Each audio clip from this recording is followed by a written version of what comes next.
हाँ तो कोई फौजी खाले वाने मैंने बहुत पसंद आए तो मैं आके जड़ा ना चेक करने चेक करो दोस्तों। जैसी भी है आपने चेक करके बतानी है कैसा है।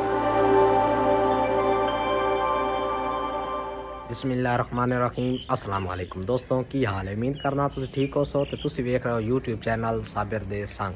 दोस्तों आज की वीडियो करते हैं शुरू।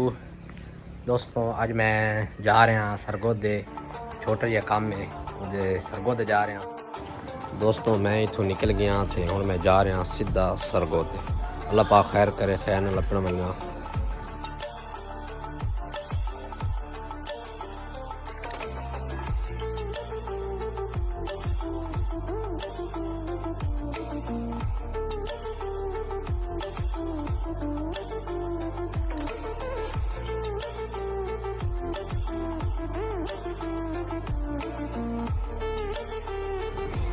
दोस्तों आ रोड जेलम रोड है ये दरिया नूं जांदा। मैं जाना सरगोदे वाले पासे। मैं इस तरह जावांगा। सरगोदा 36 किलोमीटर फासला। अल्लाह पाक खैर करे खैर न लपड़ा पसंद।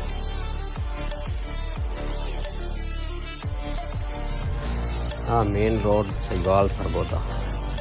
इस रोड ते हुण मैं पहुंच आया तो सीधा सरगोदे जाना।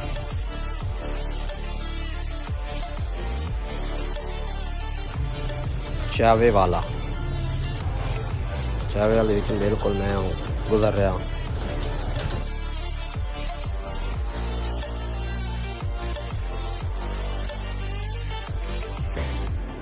मैं 92 मोड़ पहुँच आया तो 92 मोड़ चुन मैं सीधा 84 जाल वाले पास जा सा। एक रोड जाता जो रोड धरेमे जाता धरेमे नहीं जाना। मैं जाना 84 जाल वाले पास।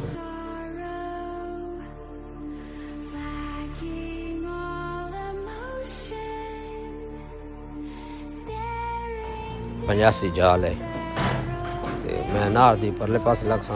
उरली साइड जी बहुत खराब है। परली साइड दर जा सी आना।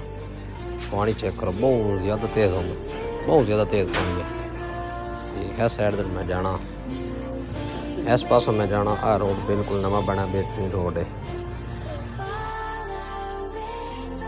इस पास मैं जा तो रहा पर इस पास रोड बेहतरीन है ना। रश बहुत ज़्यादा होता है इस पास। हाँ जी रश बहुत ज़्यादा ही है तकरीबन लेकिन कुछ नॉर्मल है तो बहुत ज़्यादा ही रश है।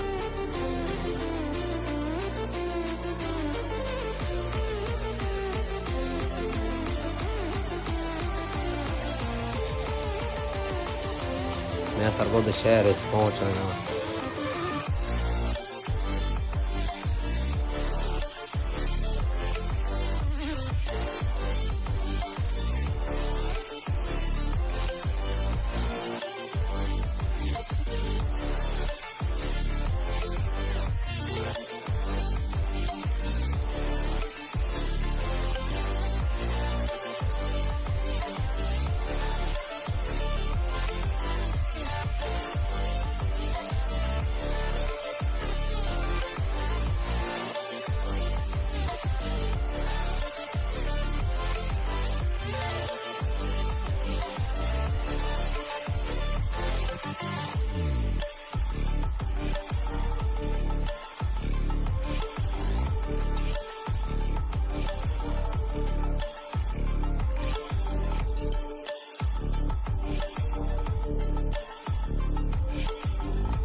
दोस्तों मैं सरगोदे पहुंच आया ते मामू ਜਿਹੜੇ ਨਾ ਉਹ ਅੱਜ ਉਮਰੇ ਤੇ ਗਏ ਹੋਏ ਹਨ ਤੇ ਛੋਟਾ ਮਾਮੂ ਹੈ ਉਹ ਇੱਥੇ ਆਏ ਉਹਨਾਂ ਨਾਲ ਗੁਫ਼ਤਗੂ ਕਰਾਣੇ ਆ ਤੁਹਾਡੀ। ਔਰ ਕੀ ਹਾਲ ਹੈ ਮਾਮੂ? ਰਾਮਾ ਜਨਾਬ ਤੁਸੀਂ ਸੁਣਾਓ ਕੋਈ ਨਵੀਂ ਤਾਜ਼ੀ। ਮੀਤਾ ਸੀ ਇਹ ਸਾਬਰ ਦੇ ਸੰਗ ਬੱਚੇ ਨੇ ਚੈਨਲ ਬਣਾਇਆ ਤੇ ਤੁਹਾਡਾ ਹੱਕ ਬਣਦਾ ਹੈ ਕਿ ਨੂੰ ਲਾਈਕ ਕਮੈਂਟਸ और सब्सक्राइब करना। नवा बच्चा है, दिल बता दियो बच्चे का। जितने भी व्यूअर्स हैं सब दिल खोल के होश आवाज़ देना, सारे नू सब्सक्राइब करना। तो ये अज आया इत्थे सरगोदा शहर दे विच। सरगोदा शहर दे विच मेरे जिहड़े वड्डे भाई ने उन्हां दी फैमिली याल सारे गए सन उमरे ते गए सन ते हुण वापस आए ने तकरीबन 11 बजे कोल। ते अब उन्हां दे विचों एक बच्चा है जिहड़ा भतीजा है मेरा, उहदे नाल तुहाडी मुलाकात कराने आ। सब खैरो अफियत है? हाँ जी। सुनाए मदीना पाक फिर और सब जगह घूम के आए, उम्र करके। कितनी उम्रें की हैं आपने? 5 उम्रें की हैं। तो वहाँ पे कैसा माहौल आपको लग रहा था? अच्छा माहौल था? अच्छा। तो वहाँ पे क्या खाया पिया आपने? सब चीज़ें। फिर 5 उम्रें की है आपने, तो वहाँ पे किस किस जगह पे आपने घूमा है? मदीना पाक और मक्का पाक और कौन कौन सी लोकेशनों पे आपने इंजॉयमेंट की है? मस्जिद कुबा घूमा और मस्जिद अक्सा। मस्जिद अक्सा पे भी घूमा है बच्चा। बड़े भाई हैं तो उनकी तमाम के लिए हमने सजावट की है। चेक करो दोस्तों, जैसी भी है आपने चेक करके बतानी है कैसा है, क्योंकि हम प्रोफेशनल लोग तो है नहीं, हमें तो इस चीज़ के बारे में पता नहीं है। तो जितना भी पता था हमने किया है। तो आपने लाजमी कमेंट्स में बताना है। ये साबर के संग जो है इसका चैनल लाजमी बताना है आपने कि ये सजावट कैसी हुई है, कैसा माहौल लगा है आपको, क्या हो रहा है। ये एक और भी बच्चा बैठा है जानी बाबा। अपना नाम बताओ भाई, उधर बताओ मुझे नहीं। Very good. मोहम्मद अयान तो उर्फ जानी बाबा। ऐस बेवफा हैं, ऐस बेवफा। क्या तुम्हारे लिए मामा क्या क्या लेके आई है? और मेरे मामू हैं ते ए दोनों मेरे मलवेर जो तुसी उर्दू ही कहंदे हो कज़न।